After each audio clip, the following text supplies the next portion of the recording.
মিনুর গপ্পসপ্পর আসরে তোমাদের স্বাগত। আজ আমি তোমাদের শোনাবো সুনীল গঙ্গোপাধ্যায়ের লেখা গল্প একটি গ্রাম্য পটচিত্র। একদিন সকাল 10টা-11টায় দিলারা বিবিকে তালাক দিয়ে বসলো ইরফান আলী 3-4 জন সাক্ষীর সামনে। হ্যাঁ, রাগের মাথায় কাজটা করে ফেলেছে বটে, কিন্তু তুমি হাসতে হাসতে বললে না চোখ পাকিয়ে চিৎকার করে বললে? শরীয়ত তো তা দেখতে যাবে না, ধর্মের বিধান মানতেই হবে।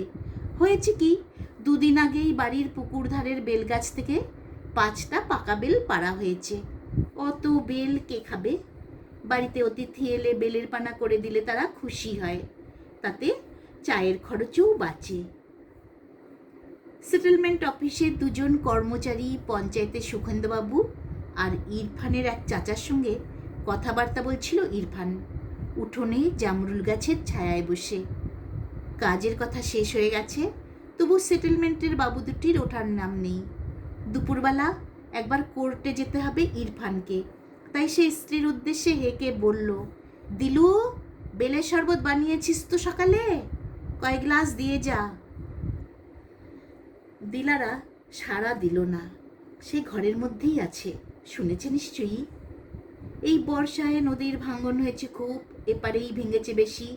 স্কুল বাড়িটাও গেছে, চর জেগে উঠেছে ওপারে, সেই চরে এর মধ্যেই জবরদখল শুরু হয়ে গেছে। তা নিয়ে জোর আলোচনা চলছে কদিন ধরে, লাঠালাঠি আসন্ন। ওপারে এক দারোগার শালাই দখল নিয়েছে অনেকখানি জমি। আরও কিছুক্ষণ কথা বলার পর ইরফান আবার হাঁক দিল, কই রে দিলু, শরবত পাঠাইলি না? গোয়াল ঘরের পিছনের জমিতে এবার পেঁয়াজের চাষ করেছে দিলারা, ভালোই কলি উঠেছে। সেখান থেকে মাটি মাখা হাতে বেরিয়ে এলো দিলারা, মাথায় ঘুমটাটা টেনে দিয়ে সে বলল, শরবত এখনো হয় নাই। ইরফান বলল, হয় নাই? তুরন্ত বানায় ফেল, মেহমান এসেছে দেখছিস না? দিলারা বলল, আমার এখন টাইম নাই, সাহেদরে বলেন। ইরফান বদমেজাজি মানুষ, বইয়ের এরকম উদ্ধত জবাব তার সহ্য হবে কেন? তাছাড়া ইদানিং একটা ব্যাপার ঘটেছে, তার জন্য সবাই তার সঙ্গে খাতির করে কথা বলতে শুরু করেছে, শুধু নিজের বইয়ের কাছেই মান বাড়েনি। ইরফান বলল, তোর টাইম নাই? কি এমন রাজকার্য করছিস? যা, শিগগির যা। দিলারা 2 হাতের মাটি পরিষ্কার করতে করতে বলল, কইলাম না আমি এখন পারবো না, আগে গোসল না করে। সে আর চোখে একবার দেখলো ইরফানের চাচা খালেকের দিকে। এই লোকটি এখন রোজ আসে, ইরফান যতক্ষণ বাড়িতে থাকে ততক্ষণ মাছির মতন লেপ্টে থাকে তার গায়ের সঙ্গে। ইরফান উঠে দাঁড়িয়ে গর্জন করে বলল, তোর বেশি বেশি বার বেড়েছে না? কথা কইলে কানে যায় না? আমার কথা গ্রাহ্য করিস না, তুই দূর হয়ে যা, এ বাড়িতে আর ঠাঁই নাই, যা, তালাক। অন্যরা সন্ত্রস্ত হয়ে উঠল। খালেক 2 হাত তুলে ব্যাকুলভাবে বলল, ওরে ইরফান, করিস কি, থাম। ইরফান সে অনুরোধ অগ্রাহ্য করে আরও 2বার উচ্চারণ করলো, তালাক, তালাক। ব্যাপারটার গুরুত্ব প্রথমটায় ঠিক বুঝতে পারল না দিলারা। স্বামী স্ত্রীর মধ্যে মাঝে মাঝে কোন্দল তো হয়ই, লোকজনের সামনে ফুরে বেরোলে পীড়া হয় বেশি। সে আরও ফুঁসে উঠে বলল, ঠাই নাই মানে? সারাটা জীবন বাদির মতন খেটে খেটে মুখে রক্ত উঠে গেল, আপনি আমারে? হঠাৎ থেমে গেল দিলারা। তালাক শব্দ 3বার, এবার তার মর্মে আঘাত দিল। নিজের মায়ের মৃত্যু সংবাদ শোনার পর তার যা অবস্থা হয়েছিল, থরথর করে কেঁপে উঠেছিল শরীর, সেই রকমভাবেই থুপ করে বসে পড়ল মাটিতে, উল্টে গেল চক্ষু দুটি। অপর 4জন স্তম্ভিতের মতন দাঁড়িয়ে পড়েছে। এই রকম সময় তাদের উপস্থিতিরও একটা দায়ভাগ আছে, যেন চোখের সামনে একটা হত্যা দৃশ্য প্রত্যক্ষ করা। বিচারকের সামনে তা স্বীকার করতেই হবে। সুখেন্দু আর খালেক ইরফানকে কিছু বলতে গিয়েও কথা খুঁজে পেল না, আর তো বোঝাবার কিছু নেই। বাতাসে এসব কথা নিমেষে ছড়ায়। ছুটে এলো পাড়া পড়শিরা। এই মহকুমায় সুলতানপুর নামেই 2টি গ্রাম আছে। এখানে নদী অনেকটা বাঁক নিয়েছে বলে এই গ্রামের নাম মুখে মুখে বাঁকা সুলতানপুর। অন্তত 10 বছরের মধ্যে এখানকার কোনো পরিবারে 3 তালাকের মতন ঘটনা ঘটেনি, সেরকম কিছু কারও স্মরণে নেই। কোনো পুরুষেরই বউ নেই একটার বেশি, শুধু মোতাহার মোল্লা এ গ্রামে একটি পরিবার থাকা সত্ত্বেও গোবিন্দপুর গঞ্জে সিরাজ শেখের মেয়ে ফতিমাকে বিয়ে করে গোপনে দ্বিতীয় সংসার পেতেছিল। দুনকোয়ে পা দিয়ে চালাচ্ছিল কিছুদিন। তবে এসব কথা বেশি দিন চাপা থাকে না, জানাজানি হতেই মোতাহার গ্রাম ছেড়ে পালায়। প্রথম পক্ষের বিবিকে তালাকও দেয়নি, আর এ মুখও হয় না। হঠাৎ ইরফান আলী এরকম একটা কাণ্ড করে বসল, তাও এত সামান্য কারণে, বেলের শরবত। জনগণের মধ্যে ফিসফিসানি চলতে লাগলো কয়েকদিন। নানান গুজবের মধ্যে থেকেও আসল সত্যটা বেরিয়ে আসে।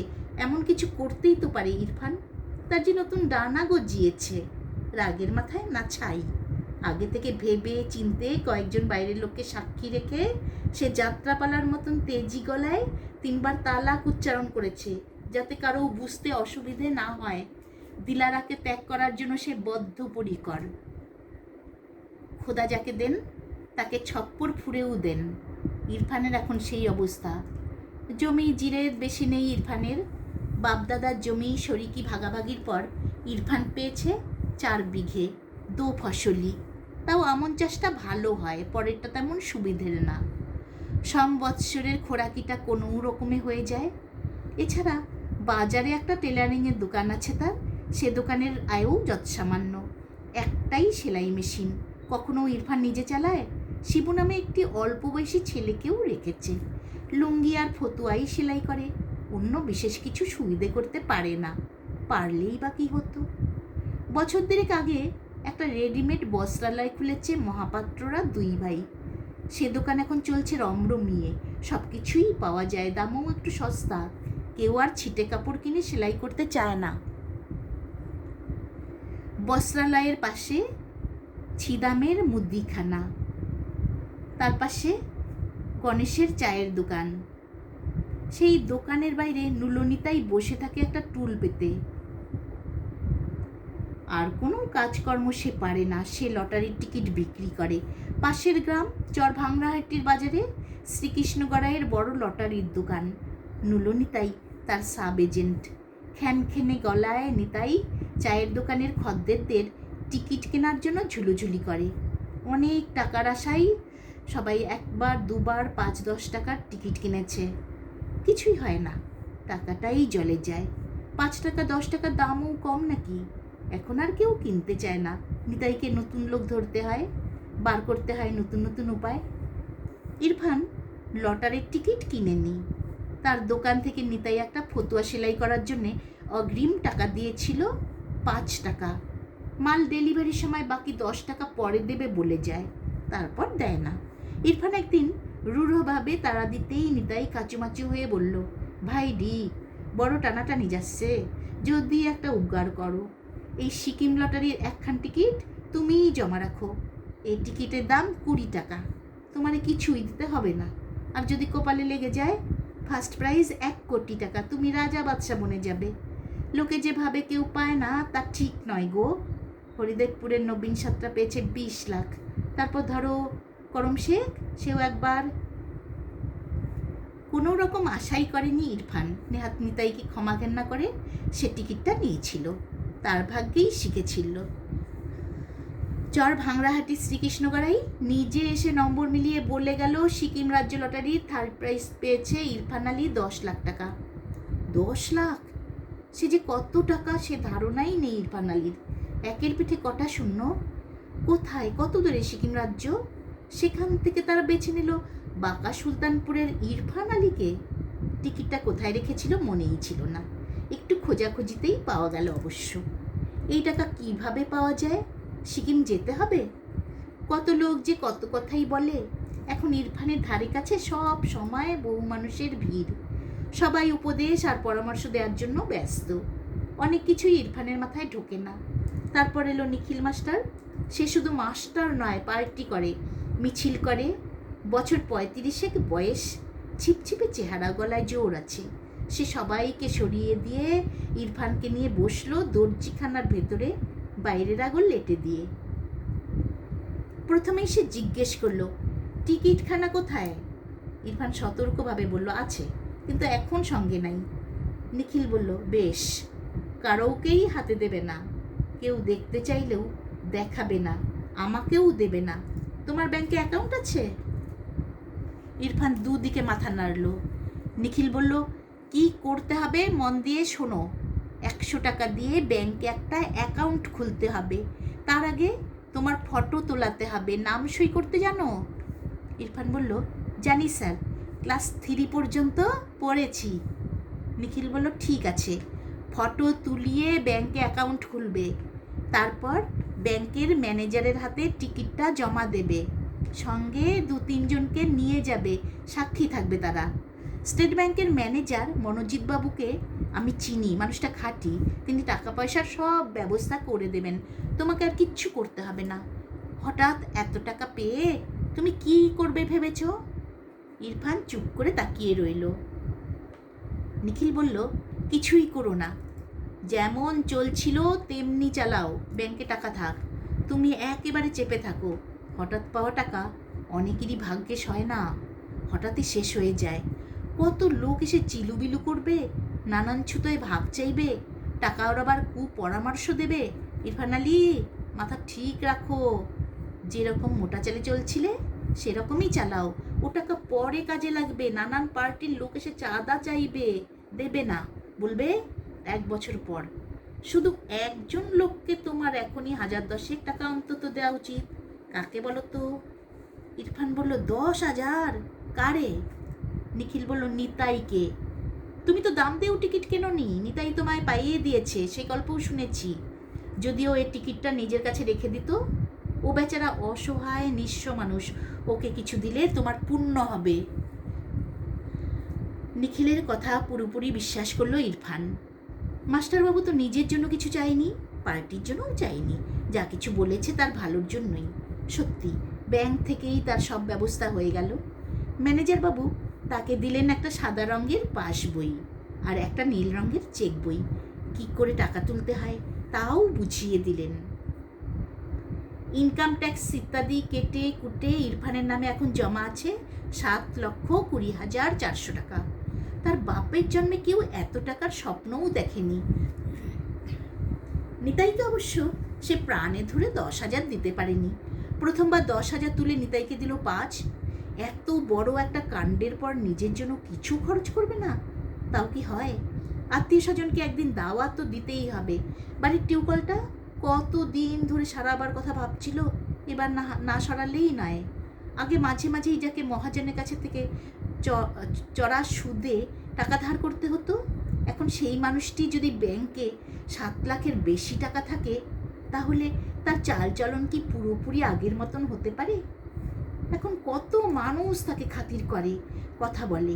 আগে যারা ইরফানকে পাত্তাই দিত না, এখন তারা ইরফানের সঙ্গে চোখাচোখি হলেই দিত হাসি হাসে। ইরফানের কাছ থেকে যাদের কিছুই পাবার আশা নেই, তারাও এখন ইরফানকে সম্ভ্রম করে, দেখায় টাকার এমনই গুণ। 5 জনের মধ্যে দাঁড়িয়ে কথা বলার সময় আগে কেউ তার কথায় আমলই দিত না, এখন অন্যরা হঠাৎ থেমে গিয়ে বলে, হ্যাঁ ইরফান, তুমি কি বলছিলে? ঠিকই তো বলেছ। এরকম অবস্থায় পোশাক পরিচ্ছদ আগের মতো রাখলে চলে? বিড়ির আগুনে তার নীল রঙের কুর্তাটা 2 জায়গায় ফুটো হয়ে গেছে। পায়ের জুতো কিংবা চটি দেখলেই বোঝা যায় কে চাষাভুষো, কে বাবু শ্রেণীর। তাদের সমাজের গণ্যমান্য ব্যক্তিরা দাড়িতে মেহেন্দি লাগায়। সবচেয়ে চমকপ্রদ কাজ হলো, ইরফান একদিন গড়বন্দিপুরে গিয়ে চোখের ডাক্তারকে দেখিয়ে চোখে চশমা নিল, সোনালি ফ্রেমের চশমা। তার চেহারা তো মন্দ নয়, এমন চশমায় তার রূপ খুলে গেল। এখন সে সত্যিকারের বাবু। সই করে চেক কাটলেই টাকা তোলা যায়, এতে সে বেশ মজা পেয়েছে। মাঝে মাঝেই সে টুকটাক টাকা তোলে, খুব বেশি না, 2,000, 5,000। নতুন নোটগুলোর দিকে মুগ্ধভাবে তাকিয়ে থাকে, গন্ধ শুকে।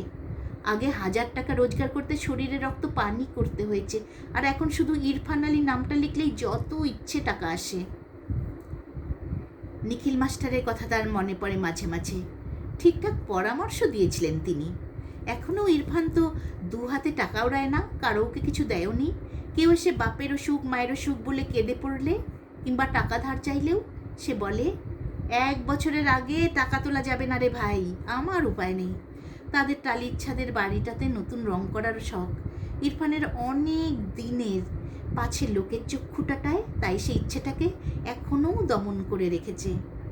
নিখিল মাস্টারকে একখান ধুতি আর কুর্তা কিংবা তার মায়ের জন্য একটা শাড়ি পাঠালে কেমন হয়? ইরফান প্রায়ই ভাবে এই কথা, কিন্তু এই ভাবনাটুকুই সার। নিখিল মাস্টারের কাছে সে কৃতজ্ঞ ঠিকই, কিন্তু সহসা সে আর তার সামনে যেতে চায় না। দূর থেকে কখনো সে নিখিল মাস্টারকে দেখলে চট করে অন্যদিকে সরে যায়। কেন সরে যায় তা সে নিজেই জানে না। বাড়িতে বউয়ের কাছে নতুন করে কিছু খাতির পায়নি ইরফান। 27 বছরের বিবাহিত জীবন, এর মধ্যে সংসারের অনেক দুর্যোগ সামলেছে দিলারা। একসময় ইরফানের বাপ রোগ ব্যাধিতে শয্যাশায়ী হয়েছিল পাক্কা 3 বছর। তখন তার গু মুত পরিষ্কার করা থেকে সব রকম সেবা তো দিলারাই করেছে, কোনো দিন মুখে রাগ কাড়েনি। এক সময় খুবই খাটতে পারত সে। এতদিনে খাটতে খাটতে তার শরীরটা ভেঙেছে। এখন আর তার শরীরে রস নেই। 54 বছর বয়সে ইরফান এখনও সাজোয়ান, কিন্তু তার বউ যেন একটা বুড়ি। শরীরে রস নেই, জিভেও যে একটু মিষ্টত্ব নেই দিলারার। মেজাজ হয়েছে খিটখিটে। সংসারের কাজ কিংবা স্বামী সেবার ত্রুটি নেই। বৃষ্টিতে ভিজে ইরফান যখন জ্বর বাঁধায়, তখন তাকে ওষুধ খাওয়ানো, কপালে জলপট্টি দেয়া কিংবা রাত জেগে পাখার বাতাস সবই সে করবে, কিন্তু বকুনি দিতেও ছাড়বে না। দিলারার আর একটি অযোগ্যতাও প্রকট। এ পর্যন্ত সে একটিও পুত্র সন্তান প্রসব করতে পারেনি। 3 কন্যা সন্তানের মধ্যে প্রথম 2টি বেশি দিন বাঁচেনি। ছোট মেয়েটির বয়স 7 বছর, আর তার সন্তান সম্ভাবনা নেই। ইরফান এখন বড়লোক হয়েছে, এখনই তো তার ভোগ বিলাসের সময়, নইলে টাকা দিয়ে সে কী করবে? টাকা কেউ পরলোকে সঙ্গে নিয়ে যেতে পারে না। 5 ভূতের মধ্যে বিলিয়ে দিয়েই বা কী হবে? এই গ্রামের মধ্যে ব্যভিচার চলে না, সবাই সব কিছু জেনে যায়। তাই দিলারাকে তালাক দেওয়ার মতলব ইরফান কিছুদিন ধরেই এঁটে রেখেছিল। শরীর ভাঙলেও সংসারের সাশ্রয়ের জন্য দিলারা যথাসাধ্য খাটে এখনো। লটারির টাকার মর্ম সে ঠিক মতন বোঝেনি। ইরফানটাকে দেয়নি নতুন কিছু। দিলারা বাগান চাষ ভালোবাসে। বাড়ির মধ্যে যেটুকু জমি, তাতেই সে বেগুন, মূলো ফলায়। লেবু আর লঙ্কা গাছ আছে। ফুলকপিও করেছিল গত শীতে। এখন সে পেঁয়াজ নিয়ে মেতেছে। ইরফান জানতো সকালবেলা বাগানের কাজ ছেড়ে দিলারা সহজে আসবে না। সাহেব নামে বাড়িতে একটা আশ্রিত ছেলে আছে, 5 ফরমাস খাটে। তাকে সে বেলের শরবত বানাতে বলতে পারতো না? ও বানাতে আর এমন কি গুণ লাগে? লোকজনের সামনে সে দেখালো যে তার বউ আর তার কথার অবাধ্য, চোপা করে। তাই রাগের মাথায় সে 3 তালাক উচ্চারণ করলে তাকে দোষের হয়? তালাক তো হয়ে গেল। তারপর 7 বছরের মেয়ে তিন্নিকে নিয়ে দিলারা যাবে কোথায়? তার 3 কুলে আর কেউ নেই। বাপের বাড়ির গুরুজনরা সবাই মরে হেজে গেছে। 27 বছর ধরে সে এখানে আছে। পুরুষরা বেশিরভাগ সময়ই বাড়ির বাইরে থাকে, মেয়েরাই ধরে রাখে সংসারের স্ত্রী। এ সংসার ছাড়া দিলারা আর কিছুই জানে না, চেনে না। তালাক হয়ে গেলে স্বামীর বাড়ির অন্ন গ্রহণ করাও নিষিদ্ধ। মেয়েকে নিয়ে যেতে হবে এতিমখানায়, সেটাই বা কত দূরে। ঘরেই আর ঢুকলো না দিলারা। ফোপাতে ফোপাতে পুকুর ধারে গিয়ে অশ্বত্থ গাছের তলায় বসে রইল। তিন্নি খেলতে গিয়েছিল এক ফুফাতো বোনের সঙ্গে। কেউ তাকে বাড়িতে দিয়ে গেল। মা কেন গাছতলায় বসে কাঁদছে তা সে বুঝলই না। দুপুরবেলা সায়েদ এসে দিয়ে গেল 1 থালা ভাত, ডাল আর লাউ ঘন্ট। দিলারা থালাটা দূরে ঠেলে দিল, তাকিয়ে রইল সেদিকেই। তার 27 বছরের সংসার কয়েকটা মাত্র শব্দে শেষ হয়ে গেছে। তার 27 বছরের স্বামী আর তার স্বামী নয়। তাহলে এই অন্ন সে মুখে তুলবে কোন অধিকারে? শুধু একবার চকিতে তার মনে প্রশ্ন জাগলো, লাউ ঘন্টটা রান্না করলো কে? সাহেব নাকি? ও রান্নার কি জানে? ওই লাউ ঘন্ট ইরফানের মুখে রুজবে? রান্না বান্না নিয়ে তার বেশ নাকছাট আছে। বেশি পরিমাণে পেঁয়াজ হয়ে গেলে মাছের ঝোল মিঠা হয়ে যায়, তাই ইরফান খাবেই না, মেজাজ দেখাবে। এভাবেই কেটে গেল 2 দিন। তিন্নি মায়ের কাছে এসে বসে থাকে, মাঝে মাঝেই জিজ্ঞেস করে, আম্মু তোর কি হয়েছে, ঘরে যাইস না কেন? উত্তর দেয় না দিলারা। এক দৃষ্টে চেয়ে থাকে মেয়ের মুখের দিকে। এত মুখরা ছিল সে। এই দুদিন মুখ দিয়ে একটাও শব্দ বার করেনি, যেন তার বার্ধক্য হয়ে গেছে। কন্যা সন্তান সংসারে অবাঞ্ছিত, তাই মেয়েকে প্রকাশ্যে এখনও স্নেহ মমতা দেখায়নি দিলারা। সেসব যেন সে ভুলেই গেছে। মাঝে মাঝে সায়েদ এসে তিন্নিকে প্রায় জোর করেই বাড়িতে নিয়ে যায়, ইরফানের আদেশে। তিন্নি বাবাকে কিছু বলতে সাহস পায় না, বাবাকে সে ভয় পায়। পাড়া প্রতিবেশিনীদের মধ্যে দুজন নারী দিলারাকে তাদের বাড়িতে আশ্রয় দিতে চায়, তাতেও সাড়া দেয় না সে। এরা দয়া দেখাতে চায়, ভালো কথা, কিন্তু কতদিন দয়া বজায় থাকবে? দিলারা মুখ ফিরিয়ে থাকে। বাড়িতে টিউবকল চালু হয়েছে। ইরফান আর গোসল করার জন্য পুকুর ঘাটে আসে না। অশ্বত্থ গাছটায় অনেক পাখির বাসা। পাখিরা ডাকাডাকি করে, ফুরুত করে উড়ে যায়, আবার এসে বসে। মনে হয় যেন দিনাগত রাতে আবার দিনে একভাবে ঠায় বসে থাকা এই স্ত্রীলোকটিকে দেখে তারা বেশ অবাক হয়েছে। অবশ্য পাখিদের চোখের পাতা থাকে না, এমনিতেই তাদের দৃষ্টিতে সবসময় বিস্ময়ের ভাব থাকে। হয়তো সেই জন্যেই এই দুনিয়াটাকে তাদের প্রতিনিয়ত বিস্ময়কর স্থান বলে মনে হয়। যখন দুপুর একেবারে শুনশান, কাছাকাছি কেউ থাকে না, তখন দিলারা চোখের জল মুছে পাখিদের দেখে। ওরা ইচ্ছে মতন যেখানে খুশি উড়ে যেতে পারে, কখন কোন গাছের ডালে বসবে তারও কিছু ঠিক ঠিকানা নেই। তালাক দিয়েছে বটে, কিন্তু ইরফান তো সম্পূর্ণ হৃদয়হীন মানুষ নয়। বাড়ির কাছেই গাছতলায় বসে আছে তার প্রাক্তন স্ত্রী, এক দানা অন্ন মুখে দেয়নি। এই সংবাদ শুনে তো সে বিচলিত বোধ করবেই। আকাশে মেঘ জমেছে, দু একদিন পরেই শুরু হয়ে যাবে বৃষ্টি, তখনও সে ওখানেই বসে থাকবে। খালেক চাচাকে সঙ্গে নিয়ে সে এসে দাঁড়ালো গাছতলায়। গম্ভীর গলায় সে বলল, শোনো তিন্নির মা, এইভাবে পুকুর ধারে তোমার বসে থাকা মোটেই শোভা পায় না। আমিনা ভাবি তোমাকে তার বাড়িতে ঠাঁই দিতে চেয়েছিলেন, তাও তুমি যাও নাই। হাকিমপুরে তোমার খালাতো ভাই সিরাজুল থাকে, তার বড়া গস্তের কারবার ভালোই চলে। যদি সেখানে যেতে চাও, সাহেব তোমাকে পৌঁছিয়ে দিয়ে আসবে। অথবা, এবারেই প্রকাশ পেল তার আসল উদারতা, তার দেনমোহর দেওয়ার কোনো বাধ্যবাধকতা নেই। তবু সে বলল, অথবা বাজারে আমার যে টেলারিংয়ের দোকান আছে সেটা তুমি নিতে পারো, পিছনের কুঠুরিতে থাকার জায়গা হয়ে যাবে। দোকান তুমি চালাও, আমি লাভের বখরা নিতে যাব না, দোকান তোমার। মেশিনের নিচে এক দেরাজে 230 টাকা আছে, তা দিয়ে প্রথম খরচ চালাবে। এই নাও চাবি। মাটির দিকে দৃষ্টি নিবদ্ধ করে বসে রইল দিলারা, একবারও সে তাকায়নি তার 27 বছরের স্বামীর দিকে, কোনো সারা শব্দও করল না। 2-3 বার একই কথা বলার পর চাবিটা ছুঁড়ে দিয়ে চলে গেল ইরফান। পরদিন ভোরবেলা পুকুরে জল সইতে এসে পল্লীর নারীরা দেখল অশ্বত্থ গাছের ডালে ঝুলছে দিলারার নিষ্পন্দ শরীর। অনেকগুলি পাখি ডাকাডাকি করছে এ ডালে ও ডালে। এ সময় তো পাখি ডাকেই। প্রতিবেশিনীদের অনেকেই মনে করলো দিলারা ঠিক কাজই করেছে, শুধু শুধু ঝঞ্ঝাট বাড়িয়ে লাগতো কিছু হতো না। বাজারের দোকান ঘরে কি কোনো স্ত্রীলোক থাকতে পারে? গোসল করবে কোথায়? এই সব মানুষদের স্মৃতি বড় তাড়াতাড়ি মুছে যায়, ছবি টবি থাকে না, কোনো চিহ্নও থাকে না বলতে গেলে। শুধু দিলালার যত্ন করা পেঁয়াজকলিতে পেঁয়াজ হয়, বেগুনে গত্তি আসে, মাচা থেকে দুলতে থাকে কচি কচি শশা, সেসব খাওয়াও হয়ে যায়। প্রথম কয়েকদিন তিন্নিকে নিয়ে রেখেছিল পাড়ার বউরা। সমবয়সী পেয়ে মেয়েরা খেলায় ধুলোয় তাকে ভুলিয়ে ভালিয়ে রেখেছে। তারপর তো বাড়ির মেয়েকে বাড়ি ফিরতেই হবে।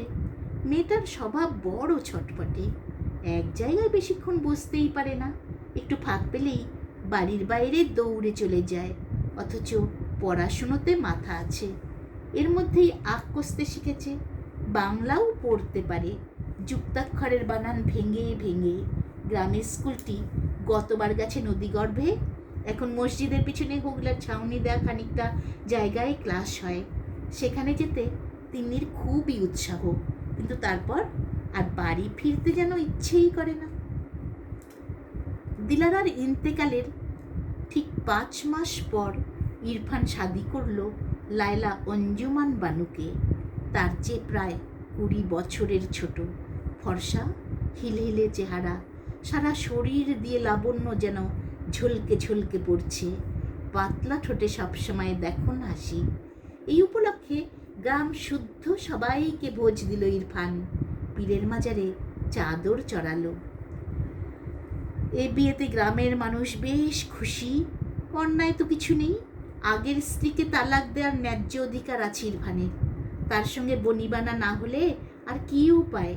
উত্তরাধিকারীও তো উপহার দিতে পারেনি সে। তার খোরপোশেরও ব্যবস্থা করেছিল ইরফান, সে সুখ তার কপালে সইল না। তাতে আর কি করা যাবে? তা বলে ইরফান কেন তার জাগতিক সুখ থেকে বঞ্চিত হবে? আগের অবস্থায় সে এমন সুন্দরী যুবতীকে বউ করে ঘরে আনলে লোকে বলতে পারত গরিবের ঘোড়া রোগ।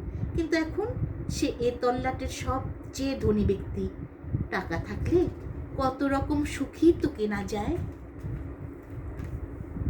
লায়লাকে সবারই খুব পছন্দ, তার সরল কথা শুনতে বেশ মজাই লাগে। তবে তার বাপের বাড়ির লোকেরা মাঝে মাঝে এসে বড় উৎপাত করে। লায়লা এরকম ধারধারা গোবিন্দপুরের মেয়ে নয়, তার বাড়ি গঞ্জ অঞ্চলে। বিশাল একান্নবর্তী পরিবার, নানা রকম সম্পর্কের ভাই বোনের সংখ্যাও অনেক। তারা তো নতুন দুলাভাইয়ের বাড়িতে আসতেই পারে, প্রায়ই তারা আসে মোটর সাইকেল হাঁকিয়ে। একবার এলো একটা সাদা রঙের গাড়ি ভাড়া নিয়ে 7-8 জন। এখানে নদীর পাড় ভাঙছে, ভেঙেই চলেছে, সেটাই নাকি একটা দর্শনীয় ব্যাপার। তরুণী ভার্যার মনোরঞ্জনের জন্য পুরুষ মানুষ কী না করতে পারে। এর মধ্যে মুঠো আলগা হয়েছে। নিখিল মাস্টারের উপদেশ আর তার মনে পড়ে না। ঘন ঘন টাকা তোলে ব্যাংক থেকে। এর মধ্যে একটা পাকা দালান বানানো হয়েছে নদীর খেয়াঘাটে, ডাক দিয়ে পাড়ানি কিনেছে 1 বছরের জন্য। 1 লপ্তে 10 বিঘে জমি কেনারও কথাবার্তা চলছে। লায়লার 2 ভাই এখন তার প্রধান পরামর্শদাতা। এ বাড়ির চেহারাই পাল্টে গেছে এখন, প্রতিদিনই জমজমাট ভাব। লায়লার বাপের বাড়ির থেকে রান্নার জন্য একজন মেয়ে লোক আনানো হয়েছে, তার নাম সেতারা।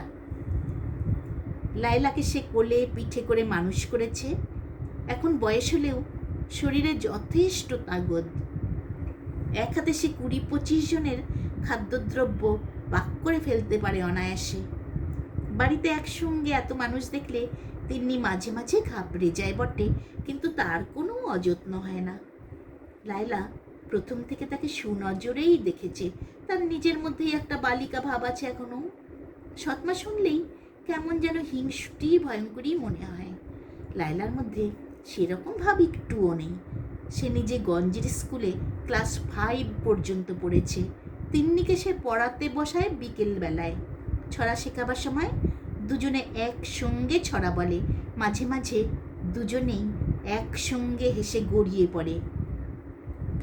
লায়লার 2 ভাই খালেক আর বদন। এর মধ্যে বদনের স্বার্থবুদ্ধি বেশি, আর খালেক অনেক দিল খোলা। তিন্নি সম্পর্কে এদের মনোভাবও বিপরীত। ইরফানের স্নেহ বাৎসল্যবোধ কম। সে মেয়েকে নিয়ে কখনো আদিক্ষেতা করেনি। সে আছে, ঘোরে ফেরে, খায় দায়, ইরফান দেখে, সেটাই যথেষ্ট। কারো কারো স্নেহ ভালোবাসা হয় বড় বেশি একমুখী। সে তার আর নিজের সন্তানাদি নেই, বালবিধবা। দ্বিতীয়বার আর নিকে হয়নি। সব স্নেহ সে উজাড় করে দিয়েছে লায়লাকে। লায়লার শ্বশুর বাড়িতেও সে এসেছে স্বেচ্ছায়। তাকে সে চোখে হারাতে চায় না। শ্বশুর শাশুড়ির ঝামেলা নেই। লায়লা এখানে সুখের রাজত্ব করবে, পাশে থাকবে সে তারা। কিন্তু এর মধ্যে তিন্নির স্থান কোথায়? প্রথম কয়েকদিন সে তিন্নির ওপর নজর রাখে। বাচ্চা মেয়েটার মধ্যে সে দোষের কিছু দেখতে পায় না, শুধু ওর অস্তিত্বটাই দোষের। ও না থাকলেই তো ভালো ছিল। প্রথম সে ভাবত আছে তো থাক না, ওর খাওয়া পড়ার কতই বা খরচ খরচা লাগে। কিন্তু ও মেয়ে তো বড় হবে, তখন ওর দাবিও বাড়বে। ও যদি লায়লার সমান হতে চায়, তারপর অবস্থা অনুযায়ী মানানসই স্বাদই দিতে হবে। সেও বহু টাকার ধাক্কা। ওর স্বামীটাই বা কেমন হবে?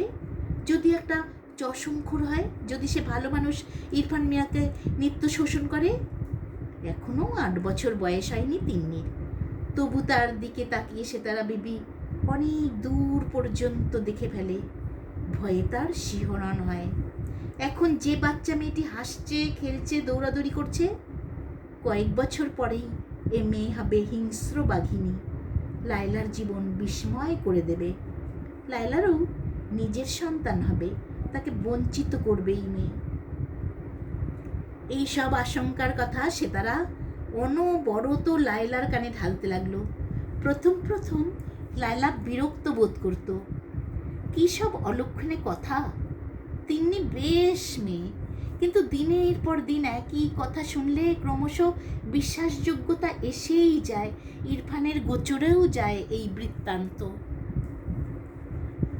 ইরফান কোনো মন্তব্যই করে না। যৌবনের স্বাদ পেশ এখন উন্মত্ত। লায়লা একদিন সামান্য একটু মুখ ভার করলেই সে নতুন শাড়ি গয়না কিনে আনে। কয়েক মাসের মধ্যেই পোয়াতি হলো লায়লা।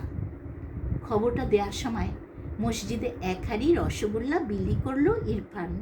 তার দৃঢ় ধারণা এবার সে পুত্র সন্তান পাবে। লায়লা তার সৌভাগ্যেও এনে দেবে, তার বংশরক্ষা হবে। বউকে নিয়ে মাঝে মাঝে নদীতে বেড়াতে যায় ইরফান। সন্ধ্যের পর খেয়া চলে না। নৌকোর মালিক এখন ইরফান নিজে। মাঝি ইদ্রিস রাত্রিবেলা তার বাড়িতেই খায়, সুতরাং তাকে দিয়ে বেশি কাজ করানোও যায়। প্রতিদিন নদী পারাপার করে ইদ্রিস। এই নদী নবীগঞ্জে তার বাড়ি খেয়ে নিয়েছে। তার বউ এখন বাপের বাড়িতে মুখঝামটা খেয়েও বাধ্য হয়ে 3 ছেলে মেয়ে নিয়ে থাকে। ছেলেটার আবার পোলিও। এক বিকেলে সেজে গুজে বেরুবার সময় লায়লা বলল, আয় তিন্নি, তুইও চল আজ আমাদের সঙ্গে। শাড়ি পরবি? আয়, আমি তোকে শাড়ি পরিয়ে দিচ্ছি। লখার মাঠে আজ সিনেমা দেখাবে, তুইও দেখবি বেশ। তিন্নিকে শাড়ি পরিয়ে গালে পাউডার মাখিয়ে কপালে টিপ লাগিয়ে সাজিয়ে দিল লায়লা। অনভ্যস্তভাবে পুতুলের মতন পা ফেলে ফেলে বাবা মায়ের সঙ্গে চলল তিন্নি। আকাশে অল্প অল্প মেঘ, তবে সহসা ঝড়ের সম্ভাবনা নেই। আর ঝড় উঠলেও সামাল দিতে পারবে ইদ্রিস। ভরা বর্ষার নদী ফনফন করছে পানি। সারা শীতকাল আর গ্রীষ্মকাল এ নদী না খেয়ে উপসী হয়ে থাকে। চেহারা হয়ে যায় শুকনো দড়ির মতন, কিংবা শয্যাশায়ী মুমূর্ষুর মতন। এখন এই কয়েকটা মাস তার সারা অঙ্গে যৌবন তরঙ্গ। আর যৌবনে খিদেও হয় সাংঘাতিক। অনবরত পার খায়, গাছপালা বাড়িঘর সমেত ভূমি গ্রাস করে নেয়। তবে শুধু একদিকের পার খেয়ে তার আশ মেটে না। স্বাদ বদলের জন্য 2-3 বছর আবার অন্য পার খায়। সেখানকার মাটির স্বাদ বুঝি আলাদা। সন্ধে হয় বদর বদর করে ইদ্রিস নৌকা ছেড়ে দিল। এরই মধ্যে চাঁদ উঠেছে। মেঘের ফাঁকে ফাঁকে লুকোচুরি খেলছে। পাশাপাশি বসেছে ইরফান আর লায়লা। আজ ইরফান পরেছে সিল্কের সবুজ কুর্তা আর মাথায় ফেচ টুপি, আর টুকটুকে লাল শাড়ি পরা লায়লা যেন সাক্ষাৎ এক হুড়ি। খোপায় গুজেছে সাদা ফুল। কি সুন্দর মানিয়েছে দুজনকে। তিন্নি একবার এদিকে আবার ওদিকে মুখ ফিরিয়ে দেখছেন ওদিকে। বৈঠার আওয়াজের সঙ্গে সঙ্গে পার ভাঙার অনবরত ঝুপঝুপ শব্দও শোনা যায়। খানিক বাদে লায়লা বলল, তিন্নি, একটা ছড়া বল না, সেই শেয়াল পণ্ডিতের ছড়াটা। তিন্নির লজ্জা হয়েছে, সে মুখ খোলে না, ফিক ফিক করে হাসে। সে আজ সিনেমা দেখবে, আর কত লোক দেখবে তার শাড়ি পরা চেহারা। ফিরতে রাত হবে, তাই সঙ্গে আনা হয়েছে পরোটা আর আলু ভাজি। খানিক বাদে খাওয়া হলো সেসব। লায়লা যত্ন করে তিন্নিকে খাওয়ালো। বলল, আর একটা পরোটা নে তিন্নি, এই তো এত ভাজি রয়েছে, কে খাবে? নে নে। কয়েক বোতল ভর্তি পানিও আনা হয়েছে। তাতেই হাত ধুয়ে খানিকটা গলায় ঢেলে নিল ইরফান আর লায়লা। তিন্নি হাত ধোয়ার জন্য ঝুঁকে নদীতে হাত ডোবালো। তখনই একখণ্ড কালো মেঘ ঢেকে দিল চাঁদটাকে। একেবারে আধার হয়ে গেল চারিদিক। ইরফান ফিস ফিস করে বলল, দে ইদ্রিস এবার। ইদ্রিস পানি থেকে বৈঠা তুলে খুব জোরে একটা ঘা মারল তিন্নির ঘাড়ে। তারপর পাছার তলায় হাত দিয়ে ঠেলা মারল। তিন্নি উল্টে পড়ে গেল নদীতে। গুপুস করে একটা শব্দ হলো শুধু। তারপর কিছুক্ষণ তিনজনই নিশ্চল, নৌকো স্থির, কোনো শব্দ নেই। কালো মেঘটা সরে গিয়ে আবার ফুটল একটু ফ্যাকাশে জ্যোৎস্না। দূরে দূরে দেখা যাচ্ছে আর কয়েকটা নৌকোর আলোর বিন্দু। মেয়েটা একেবারে তলিয়ে গেছে। ওইটুকু একটা প্রাণ গেল কি থাকলো, তাতে পৃথিবীর কি বা আসে যায়? এমন তো কতই যায় হর রোজ। তিন্নির জন্য শোক করার কেউ নেই, বরং সে ডুবে গিয়ে কিছু মানুষের জীবনে স্বস্তি এনে দেবে। কিন্তু হঠাৎ অন্যরকম প্রতিক্রিয়া হলো লায়লার। নৌকো যখন লখার মাঠের কাছাকাছি এসে গেছে, দেখা যাচ্ছে সিনেমাওয়ালাদের আলো, শোনা যাচ্ছে উৎসুক জনতার মৃদু গুঞ্জনধ্বনি। সেই সময় লালা উঠে দাঁড়িয়ে বলল, মেয়েটাকে খতম করে দিলে, সিনেমা দেখবে কত আশা করেছিল, হায় আল্লাহ এ কি করলে তোমরা। পরিকল্পনাটা সবই জানতো লায়লা, সে সম্মতি জানিয়েছিল। এখন সে দুষতে লাগলো তার স্বামী আর ইদ্রিসকে। শুধু তাই নয়, সে এমনই বিকৃত গলায় চিৎকার করতে লাগলো যে তাকে সামলানোই এখন কঠিন। ইরফান তাকে জড়িয়ে ধরলেও সে ছিটকে সরে যেতে চায়। সর্বনাশ এখন জানাজানি হলেই যে সকলের হাতে দড়ি পড়বে, লায়লাও ছাড়া পাবে না। সিনেমা দেখার আর প্রশ্নই ওঠে না। নৌকোর গোলই ঘুরিয়ে দিল ইদ্রিস। লায়লাকে জোর করে শুইয়ে তাকে চেপে ধরে রইল ইরফান। পাশ দিয়ে দু একটা নৌকো যাচ্ছে, তারা কেউ অবশ্য লায়লার গঙ্গানি শুনতে পায়নি। ফিরে আসা হলো ভালোয় ভালোয়। খাটে নেমে নিজেই খুব চেঁচিয়ে কান্না শুরু করলো ইরফান। এখন সব লোককে জানান দিতে হবে। বাড়িতে এসেও শুরু হলো কান্নার রোল। সে তারাও যোগ দিল তাতে। এটাই নিয়ম। মৃত্যুর সংবাদ পেয়ে সকলকেই কান্নার জোগাড় তুলতে হয়। দুদিন পরে বাড়িতে এলেন পুলিশের দারোগা নিয়ামত খান। এই গ্রামে থানা নেই, দারোগা এসেছেন নবীগঞ্জ থেকে। নিয়ামত খানের দশাসই চেহারা, বদমেজাজি, সব সময় মুখে পান। সবাই জানে দারোগা যেমন ঘুষখোর তেমনই স্বেচ্ছাচারী। সরকার কিংবা সংবিধান থাকেন অনেক দূরে। এখানকার পুলিশদের ওপরওয়ালা কেউ নেই। এখানে কর্তার ইচ্ছেতেই সব কর্ম হয়। উঠোনেই একটা কুর্সি পেতে দেয়া হলো নিয়ামত খানের জন্য। মুখ ভর্তি পান, তবু তিনি একটা সিগারেট ধরালেন। দিলারার আত্মহত্যার পরেও তিনি একবার এসেছিলেন নিয়ম রক্ষার জন্য, আসতেই হয়। তখন বেআইনি কিছু পাননি, তবে কোনো বাড়িতে এলেই কিছু প্রণামী তার পাওয়া হয়, তা পেয়েছিলেন। ঠিকঠাক রিপোর্ট দিয়েছিলেন। এবারের ঘটনা একটু আলাদা। গ্রামের আর 10 জনের মধ্যে যে একজন, সে যদি হঠাৎ আঙ্গুল ফুলিয়ে কলা গাছ হয়, তবে তার সম্পর্কে অন্য 9 জনের রাগ কিংবা ঈর্ষা হবে না? এটাই তো মানুষের স্বভাব ধর্ম। তাও লোকটির ব্যবহার না বদলালে অন্যরা মেনে নিতে পারত। কিন্তু বিনা উপার্জনের সম্পদে বিষ থাকবেই, সেই বিষে মাথা বিগড়ে দেয়। চতুর্দিকে এখন আলোচনা চলছে, ইরফান আর লায়লা নিজে তাদের আগের পক্ষের মেয়ে তিন্নিকে খুন করেছে, সরিয়ে দিয়েছে পথের কাঁটা। এরকম জনমতের চাপে পুলিশকে কিছু করতেই হয়, তাই তো এসেছেন নিয়ামত খান। কিন্তু তিনি অনুত্তেজিত। ডাকাতি নয়, 2-4টে লাশ পড়ে যাওয়ার ব্যাপার নয়, একটা বাচ্চা মেয়ের উধাও হওয়ার ঘটনা। তার জন্য আর কত সময় দেয়া যেতে পারে? উঠোনের কুর্সিতে বসে সিগারেট টানতে টানতে নিয়ামত খান ইরফানকে জিজ্ঞেস করলেন, বলো দেখি বৃত্তান্তটা, সন্ধে থেকে পরপর কি হলো? এর মধ্যে অন্তত 100 বার মনে মনে ঘটনার পুনরাবৃত্তি করেছে ইরফান। প্রথম রাত্রিরে সে তো ঘুমোতেই পারেনি, সুতরাং বর্ণনা দিতে ইরফানের কোনো অসুবিধে হলো না। মাঝে মাঝে মাথা নাড়তে লাগলেন নিয়ামত খান, যেন তিনি সব বুঝতে পারছেন। একটা দুরন্ত ছটফেটে মেয়ে বেশি ঝুঁকেছিল নদীর পানিতে হাত ডুবিয়ে। সে তো পড়ে যেতেই পারে, এরকম দুর্ঘটনা মাঝে মাঝেই ঘটে। বর্ষার নদীতে সকলকেই সাবধান হতে হয়। এক্ষেত্রে বাপ মায়ের কোনো ক্রিমিনাল অফেন্স তো প্রমাণ করা যায় না।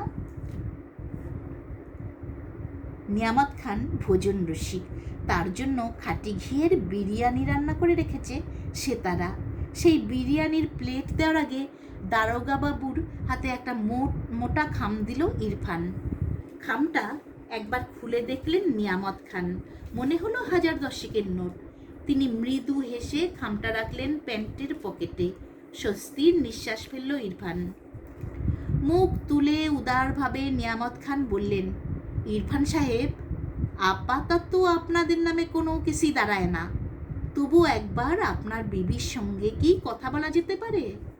ইরফান বলল, হুজুর, সেদিন থেকে আমার বিবি শয্যাশায়ী। খুব ভালোবাসতেন তো মেয়েকে, কারোর সঙ্গে বাতচিত করছেন না, শুধু কাঁদছেন। তবু যদি আপনি চান। নিয়ামত খান হাত তুলে বললেন, থাক থাক, এরকম সময় জেরা করা খুবই ইনহিউম্যান। বুঝতেই তো পারছি তার মনের অবস্থা, থাক থাক। তারপর তিনি নিচু গলায় বললেন, ইরফান সাহেব, এখন কয়েকটা দিন বাড়ি থেকে আর নাইবা বেরোলেন, চুপচাপ থাকুন। পাড়ার লোক নানা কথা বলবে, কান দেবেন না। উঠে দাঁড়িয়ে চলে যাওয়ার জন্য পা বাড়িয়েও তিনি থেমে গেলেন। হঠাৎ মনে পড়ার মতন তিনি বললেন, ইদ্রিস আলী গেল কোথায়? তার সঙ্গে যে একটু কথা বলতে হয়। ইদ্রিস ডিউটি দিচ্ছে খেয়াঘাটে। দারোগা নির্দেশ দিয়ে গেলেন সে যেন 1 ঘন্টার মধ্যে থানায় গিয়ে হাজিরা দেয়। আকাশ কাঁপিয়ে বাজ ডেকে বৃষ্টি নামলো একটু পরে। খবর এলো নদী দুটো তাল গাছ খেয়েছে 1 ঘন্টা আগে। একটা আখের ক্ষেতেরও যায় যায় অবস্থা। নদীর বুঝি এখন মিষ্টি খাবার স্বাদ হয়েছে, বাধা দেওয়ার কোনো উপায়ই নেই। মাথায় একটা টোকা দিয়ে বৃষ্টির মধ্যে ইদ্রিস যখন থানায় পৌঁছল, তখন দারোগা বাবু অফিস ঘরে টেবিলের উপর 2 পা তুলে চুরুট টানছেন। দোক্তা পান, সিগারেট, চুরুট, এরকম একটা কিছু তামাকের নেশা তার সব সময় লাগে। চুরুট টানতে টানতে মাঝে মাঝে ভালো লাগার আবেশে তার চোখ বুজে আসে। ইদ্রিসের আপাদমস্তক দেখার পর তিনি নরমভাবে বললেন, তুমি ঘাটওয়াল ইদ্রিস মিয়া, আগে কখনো দেখিনি। তোমাদের তো বড় পরিশ্রমের কাজ। বসো বসো মিয়া, তোমাকে আমি বেশিক্ষণ আটকাবো না। সেই দিন সন্ধ্যের পর ঠিক কি কি ঘটেছিল পরপর বলে যাও তো, আমাকে তো রিপোর্ট লিখতে হবে। 2 দিন সময় পাওয়া গেছে। এর মধ্যে ইদ্রিস আর ইরফান অনেকবার ঠিক করে নিয়েছে যাতে দুজনের বয়ানে কোনো অমিল না থাকে। ইদ্রিসের বুদ্ধি তেমন ঠিক তীক্ষ্ণ নয়, তা সে পুরো বিবরণটি প্রায় মুখস্থ করে নিয়েছে। তোতা পাখির মতন গড়গড় করে বলে গেল সব। মাঝপথে একবারও বাধা দিলেন না নিয়ামত খান, যেন তিনি সন্তুষ্ট। এবার নিশ্চিন্ত রিপোর্ট দিয়ে দিলেই হয়। কিন্তু তিনি চুরুটটা নিভিয়ে সোজা হয়ে বসলেন। ইরফানকে তিনি কোনো জেরা করেননি, কিন্তু ইদ্রিসের কাছে একই কাহিনী শোনার পর তিনি জিজ্ঞেস করলেন, ইদ্রিস সাব, একটা বাচ্চা মেয়ে পানিতে তলিয়ে গেল, আর আপনারা তাকে বাঁচাবার কোনো চেষ্টা করলেন না? লোকে তো এই কথা জানতে চাইবেই। ইদ্রিস উত্তেজিত হয়ে বলল, চেষ্টা করিনি, কি বলছেন সাব? আমি মেয়েটারে ধরবার জন্য তৎসাতেই নদীতে লাফ দিয়েছি। খানিক দূরে রতন সাউয়ের না ছিল। আমার হাঁক শুনে সে কাছে আসে, সে সব জানে, তাকে জিজ্ঞেস করবেন সাব। নিয়ামত খান বললেন, আপনি নদীতে লাফাবেন সে তো স্বাভাবিক, সারা জীবন পানির সঙ্গে সহবাস, আপনি তো পানির পোকা, তবু মেয়েটাকে বাঁচাতে পারলেন না। ইদ্রিস কাঁদো কাঁদো হয়ে বলল, বহুত আফসোস কি বাত হুজুর, এরকম মুসিবত আমার জীবনে কখনোও হয়নি। অতটুকু মেয়ে পানিতে পড়ে গেল, আমি একটুও দেরি করিনি, তবু তাকে খুঁজে পাওয়া গেল না। খোদা কা ক্যা মর্জি। দারোগা বললেন, খোদার নামে অহেতুক দায় চাপিও না ইদ্রিস। তিন্নি পড়ে গেল নৌকার ডান ধারে, আর তুমি লাফ দিলে অন্য ধারে, তাই না? না হলে তুমি মেয়েটাকে পাবে কি করে? দারুণ বিহ্বলভাবে ইদ্রিস বলল, আপনি এসব কি বলছেন হুজুর? ডান ধারে, অন্য ধারে, এসব তো আমি কিছুই বুঝছি না। দারোগা বললেন, বিপদের সময় এসব মনে রাখাও শক্ত। আচ্ছা ইদ্রিস, বলো তো, মেয়েটার লাশ গেল কোথায়? এইসব পানিতে ডোবা কেসে লাশ ভেসে ওঠে, তিন্নির কি হলো? ইদ্রিস নিজেকে একটু সামলে নিয়ে পুলিশের সামনে একজন সাধারণ মানুষের নাগরিক অধিকার সামলে নিয়ে বলল, সে আমি কেমনে জানবো? নদীর গর্ভে কত কি তলিয়ে যায়। এখন আবার কুমির কামঠের উপদ্রব শুরু হয়েছে, কোনো কামটি ওকে টেনে নিয়ে গেছে মনে হয়।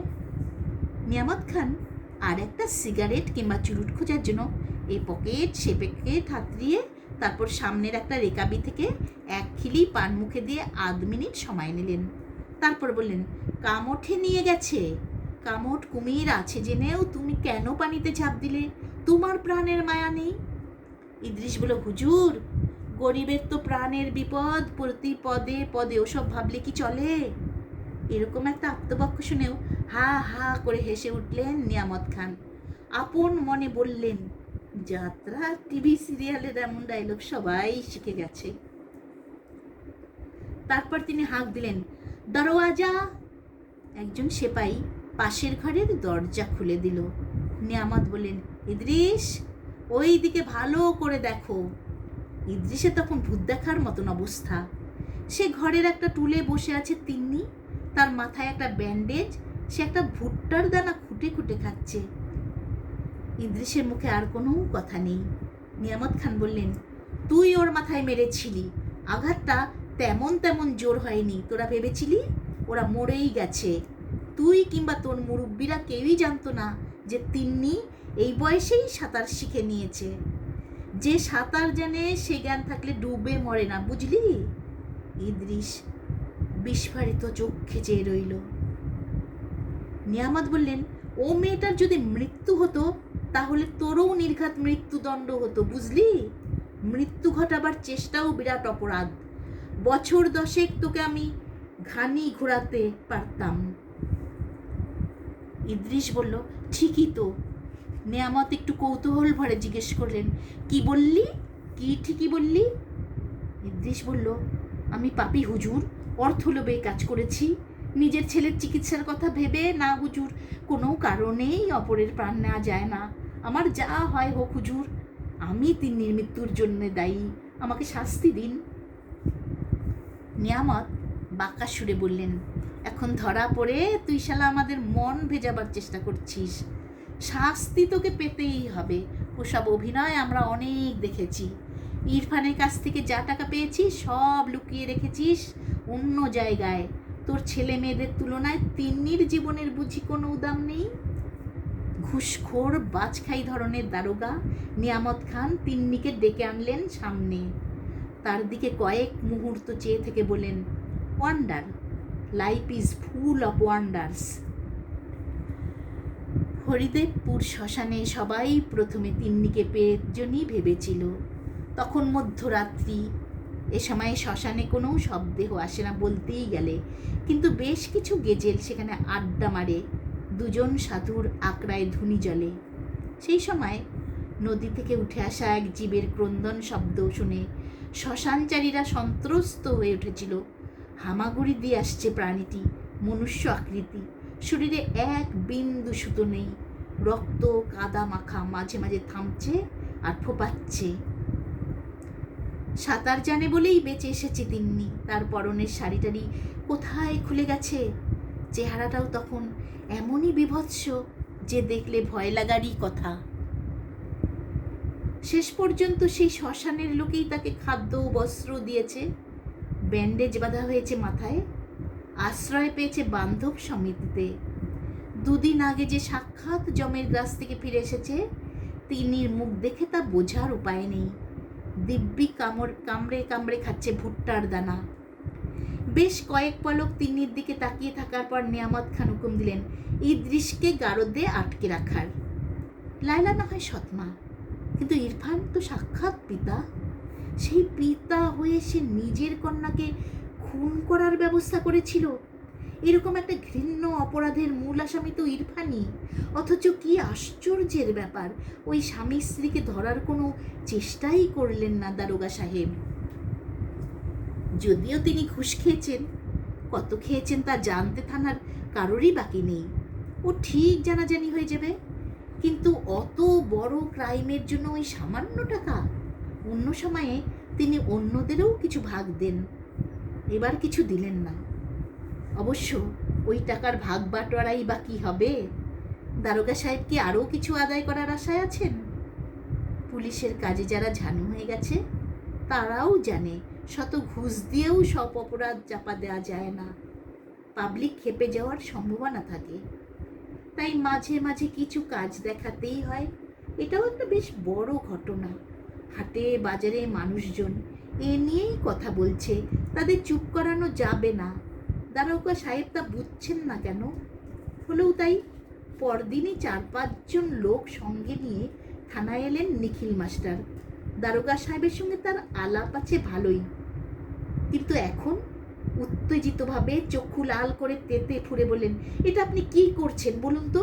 একটা বাচ্চা মেয়ে খুন হতে যাচ্ছিল, সেই খুনিদের আপনি ধরবেন না? তাদের শাস্তি হবে না? বেশিক্ষণ পা ঝুলিয়ে বসলে নিয়ামত খানের পা ফুলে যায়, তাই টেবিলের উপর পা তুলে বসা তার অভ্যেস। নিখিল মাস্টারকে দেখে তিনি পা নামালেন, শান্তভাবে বললেন, খুনি বলছেন কাদের? খুনটা হলো কোথায়? মেয়েটা তো দিব্যি বেঁচে আছে। আরও রেগে গিয়ে নিখিল মাস্টার বললেন, মেয়েটা বেঁচে আছে ওর আয়ুর জোরে। ওকে মেরে ফেলতেই চেয়েছিল, মাথায় আঘাত করেছে, ভরা নদীতে ফেলে দিয়েছে, ইন্টেনশন টু মার্ডার। এটা ক্রাইম নয়? এর জন্য লাইফ টার্ম হতে পারে। নিয়ামত খান বললেন, দাঁড়ান দাঁড়ান, অত চিৎকার করছেন কেন? আপনারা সবাই বসুন। নৌকোয় ছিল 3 জন অ্যাডাল্ট আর ওই খুকি। বড়রা 3জনই বলছে এটা দুর্ঘটনা। শুধু ওই বাচ্চা মেয়ের কথায় ক্রাইম প্রমাণ করা যাবে? বাবা আবার বিয়ে করলে অনেক ছেলে মেয়েই তা মেনে নিতে পারে না, তারা বানিয়ে বানিয়ে মিথ্যে কথা বলে। টেবিলের উপর প্রচণ্ড চাপড় মেরে নিখিল মাস্টার বললেন, আপনি বায়াসড, আপনি ঘুষ খেয়েছেন। দুদিকে মাথা নাড়তে নাড়তে জিভ দিয়ে চুকচুক শব্দ করে দারোগা বলেন, না না, হাতে হাতে ধরা না পড়লে ঘুষ খাওয়ার অভিযোগটা করাটা কি ঠিক? এটা কি ভদ্রতা সম্মত স্যার? নিখিল মাস্টার বললেন, রাখুন আপনার ভদ্রতা। একটা নিষ্পাপ মেয়ে, অতটুকু বয়স, তাকে ওরকম নৃশংসভাবে হত্যার চেষ্টা, তাও নিজের বাবা। এরকম খুনি বুক ফুলিয়ে ঘুরে বেড়াবে, আপনারা কিছু করবেন না? দারোগা বললেন, কি করব বলুন মাস্টার সাহেব? আইন তো অন্ধ, প্রমাণ ছাড়া কিছুই বোঝে না। দেখুন যদি আপনারা কিছু করতে পারেন। নিখিলের পাশ থেকে আর একজন বললেন, আমরা তো ব্যবস্থা নেবই, জনগণ ওকে ছাড়বে না। গভীর সন্তুষ্টির সঙ্গে দারোগা সাহেব বললেন, আজকাল তো জনগণই ভরসা। তারপর তিনি অকারণে হাসলেন। সেই দিনই দুপুরের দিকে ধেয়ে গেল কয়েকশো মানুষ ইরফানের বাড়ির দিকে। ইরফান আর লায়লা দুজনকেই টেনে ছিঁড়ে নিয়ে গেল নদীর ধারে অর্ধেক স্কুল বাড়ির পাশে। সেখানে শুরু হলো সালিশি সভা। দারোগা সাহেব আজ একবারও বেরোননি। হঠাৎ আজ অস্বাভাবিক গুমোট, সবাই ঘামছে দরদর করে। দারোগা সাহেব পুরো দস্তুর পোশাক পরে আছেন বটে, কিন্তু বুকের বোতামগুলো সব খোলা। বিকেলবেলায় তার জলখাবার মুড়ি আর তেলে ভাজা। টেবিলের উপর খবরের কাগজ পেতে ঢালা হয়েছে 250 মুড়ি, মাখা হয়েছে সর্ষের তেল দিয়ে, আনানো হয়েছে গরম গরম ফুলুরি আর আলুর চপ আর কাঁচা লঙ্কা পেঁয়াজ। দারোগা সাহেব টিয়া পাখির মতন কচকচ করে লঙ্কা খেতে পারেন। তিনি এসআই নিত্যলাল সাহাকেও ডেকে নিলেন। নিত্যলাল খুবই ঢ্যাঙ্গা, 6 ফুটের বেশি, গায়ের জামা ঢলঢল করে, তার চোখ দুটো লাল থাকে সবসময়, কিন্তু সে গাঁজা খায় না, কোনো রোগ আছে চোখের। এক গাল মুড়ি চিবোনোর পর নিত্যলাল বলল, আজ যেখানে স্কুল বিল্ডিং ফান্ডের মিটিং ছিল দুপুরে, সেখানেই এখন চলছে সালিশি সভা। দারোগা সাহেব বললেন, নিত্যলাল বলল, 2টো গাধা জোগাড় করেছে, একটা নাপিতকেও বসিয়ে রেখেছে সেখানে। ওদের ভয় দেখানো হচ্ছে। শাস্তি হিসেবে দুজনের মাথা ন্যাড়া করে ঘোল ঢেলে উল্টো গাধায় চড়িয়ে 2-3খানা গা ঘোরাবে। ওরা কিছুতেই দোষ স্বীকার করছে না।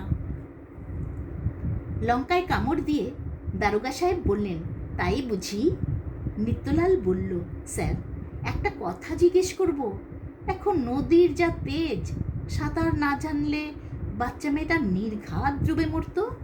খুনের অভিযোগ স্পষ্ট, তবু আমরা ওই স্বামী স্ত্রীর বিরুদ্ধে কোনো অ্যাকশান নিলাম না, ঠিক মতন এনকোয়ারিও করা হলো না। তা নিয়ে পাবলিক নানা কথা বলাবলি করছে, অনেক লোক খুব ক্ষেপে আছে।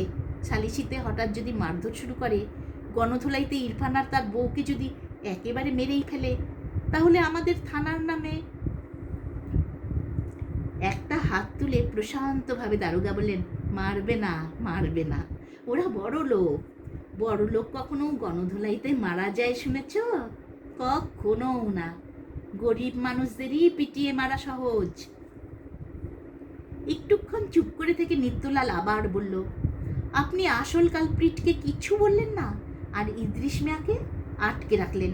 মানে এতে লোকের মনে কয়েকজন আমাকে শুনিয়ে শুনিয়ে বলছে ইদ্রিস একটা গরিব মানুষ, ওর টাকা পয়সা খরচ করার সামর্থ্য নেই, তাই পুলিশ ওকে শাস্তি দিচ্ছে, আর ওরা মালিকরা। এবারে হাত তুলে নিত্যলালকে থামিয়ে দিয়ে দারোগা সাহেব বললেন, এসব কথা লোকে বলছে না তুমি নিজেই আমাকে বলছো? তোমার বিবেক জেগে উঠেছে? তাহলে তোমার বিবেক বাবুকে বলো একটু বুদ্ধি খাটাতে। ইদ্রিস গরিব বলেই তাকে আটকে রেখেছি, তা ঠিক, কিন্তু কেন? ইদ্রিস মেয়েটার মাথায় ডান্ডা মেরেছে, এ কথাটা জানাজানি হলে লোকের রাগ প্রথমেই এর ওপর গিয়ে পড়তো। একদল লোক ওর উপর ঝাঁপিয়ে পড়ে ওকে চিড়ে চ্যাপটা করে দিত। যদি আমরা ওকে বাঁচাতে পারতাম, ওকে বাঁচাবার জন্যেই গারদে ভরে রেখেছি। আরও বলছি শোনো, দেশলাই আছে, দাও। ফস করে একটা সিগারেট ধরিয়ে দারোগা বললেন, ওই ইরফান হারামজাদা আর ওর ওই ছেনালি বউটার নামে অনেকগুলো কেস সাজিয়ে কাঠগোড়ায় তোলা যেত ঠিকই, কিন্তু খুন তো হয়নি, তাই ওদের ফাঁসি হতো না, বড় জোর 8-10 বছরের মেয়াদ। তাতে ওদের কি আর এমন শাস্তি হতো?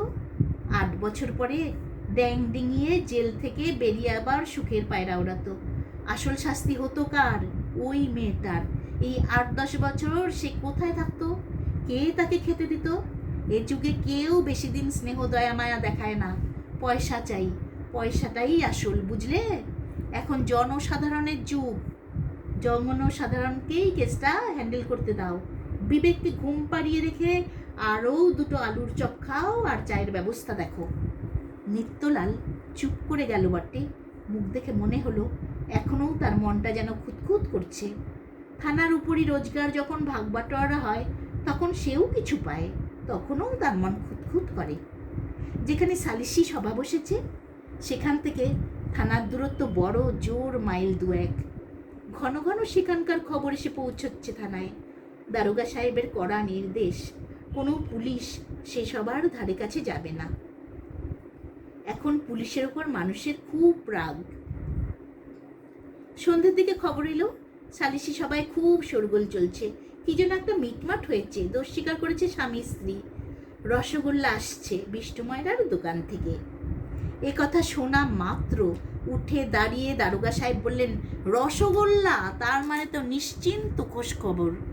রসগোল্লা খেলে সকলের মেজাজ ভালো হয়ে যায়, তখন আর পুলিশের উপরে রাগই থাকে না। কোমরের বেল্ট আটতে আটতে তিনি হেঁকে বসলেন, চলো হে নিত্যলাল, আমরাও রসগোল্লা খেয়ে আসি, তবে গান টান সঙ্গে নিও, বলা তো যায় না। নিজের রিভলভারটাও তিনি গুজে নিলেন। এ থানার একটা গাড়ি ছিল বটে, অনেকদিন আগে সেটা বরবাদ হয়ে গেছে, নতুন গাড়ির স্যাংশন হয়নি। তবে দারোগা সাহেবের নিজস্ব মোটর বাইক আছে, নিত্যলালকে চাপিয়ে নিলেন পিছনে। জিপ গাড়ির চেয়েও মোটর বাইকের আওয়াজের দাপট বেশি। পুরো জনতার দৃষ্টি কেন্দ্রভূত হলো পুলিশ দয়ের দিকে।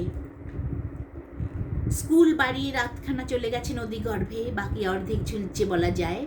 একটা বড় আম গাছ কাত হয়ে পড়েছে, তার শেকড় থেকে খসে গেছে অনেকটা মাটি। হঠাৎ দেখলে মনে হয় গাছটা যেন বাঁচবার জন্য আর্তভাবে হাত বাড়িয়ে দিয়েছে, কিন্তু তাকে বাঁচাবার কোনো উপায় নেই।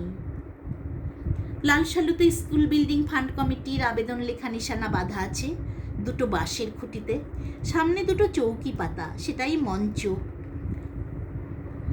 স্কুলের মিটিং হয়ে গেছে দুপুরে, সেটা বিশেষ জমেনি, সালিশি সবার জন্য শেষ করে দিতে হয়েছে তাড়াতাড়ি। একটা ক্যানেস্তারায় কিছু 50-100 টাকার নোট পড়ে আছে। এইসব সবাই বক্তারা গলা ফাটিয়ে নিজেদের সরকারকে বাঁচিয়ে কেন্দ্রীয় সরকারের মুণ্ডুপাত করে, নিজেদের পকেট উপুর করতে চায় না। সেই মঞ্চের ঠিক সামনে ধরা পড়া চোরের মতন মুখ নিচু করে বসে আছে ইরফান আর লায়লা। শোনা যাচ্ছে একটু একটু ফোপানির শব্দ। দুহারি রসগোল্লা পৌঁছেছে সবে মাত্র। কিছুক্ষণ আগেও মঞ্চের উপর বসিয়ে রাখা হয়েছিল, এখন আর তাকে দেখা যাচ্ছে না, সে মিশে গেছে ভিড়ের মধ্যে। দারোগা সাহেবকে দেখে এগিয়ে এলেন নিখিল মাস্টার। হাসি মুখে জিজ্ঞেস করলেন, খবর পেয়েছেন তো সব? নিয়ামত খান বললেন, জনগণের বিচারে কি ফয়সালা হলো? নিখিল মাস্টার বললেন, মেয়েটা যখন প্রাণে বেঁচেই গেছে আর ওকে ভালোভাবে বাঁচিয়ে রাখাই আমাদের প্রধান কাজ। তাই দোষ স্বীকার করলেও ওর বাবা মাকে কঠিন শাস্তি দেওয়া হলো না, ক্ষতিপূরণ আর জরিমানা দিতে রাজি করিয়েছি। ভুরু নাচিয়ে নিয়ামত খান জিজ্ঞেস করলেন, কত? নিখিল মাস্টার বললেন, ব্যাংক থেকে আগেই হিসেব আনিয়েছিলাম, এর মধ্যে অনেক টাকাই উড়িয়েছে। যা বাকি ছিল স্কুল বিল্ডিং ফান্ডে দিয়েছে 50,000 আর মেয়েটার নামে 2.5 লাখ, মোটামুটি আগের অবস্থায় ফিরিয়ে এনেছি। এখন থেকে ইরফান আলীকে আবার খেটে খেতে হবে, আর ফুটানি চলবে না। ঊর্ধ্বনেত্র হয়ে দারোগা সাহেব হিসেব করলেন 2.5 লাখ। ফিক্সড ডিপোজিট যদি 9% হয় তাহলে হলো গিয়ে 2 গুণে 18 আর 4.5 মানে 22,500 বছরে, প্রতি মাসে প্রায় 2,000-এর মতন, যথেষ্ট। মেয়েটা থাকবে কোথায়? নিখিল মাস্টার বললেন, ওই যে দেখছেন একলাসউদ্দিন, টাকমাথা মানুষটি, স্কুলে আমার সহকর্মী। ওর স্ত্রী অতি ভালো মানুষ, 2টি ছেলে মেয়ে আছে। মেয়ে থাকবে ওদের বাড়িতে, সেখানে লেখাপড়া শিখে মানুষ হবে। দারোগা সাহেব বললেন, বাহ। তারপরে নিখিল মাস্টার ও তিনি পরস্পরের দিকে তাকিয়ে মৃদু হেসে ভুরু নাচালেন, যেন দুজনেই কোনো ষড়যন্ত্রের অংশীদার। পর মুহূর্তেই তিনি মেজাজ পাল্টে গলা চড়িয়ে বলেন, টাকা দিয়েছে বলেই মাথা কিনে নিয়েছে নাকি? এত বড় অপরাধের শাস্তি হবে না? নাপিত চলে যায়নি তো? ও দুটোর মাথা কামিয়ে গাধায় চাপিয়ে ঘোরানো হোক। কয়েক পা এগিয়ে তিনি পকেট থেকে 10,000 টাকার বান্ডিল সমেত খামটা অবহেলার সঙ্গে ফেলে দিলেন স্কুল বিল্ডিং ফান্ডের ক্যানেস্তারায়।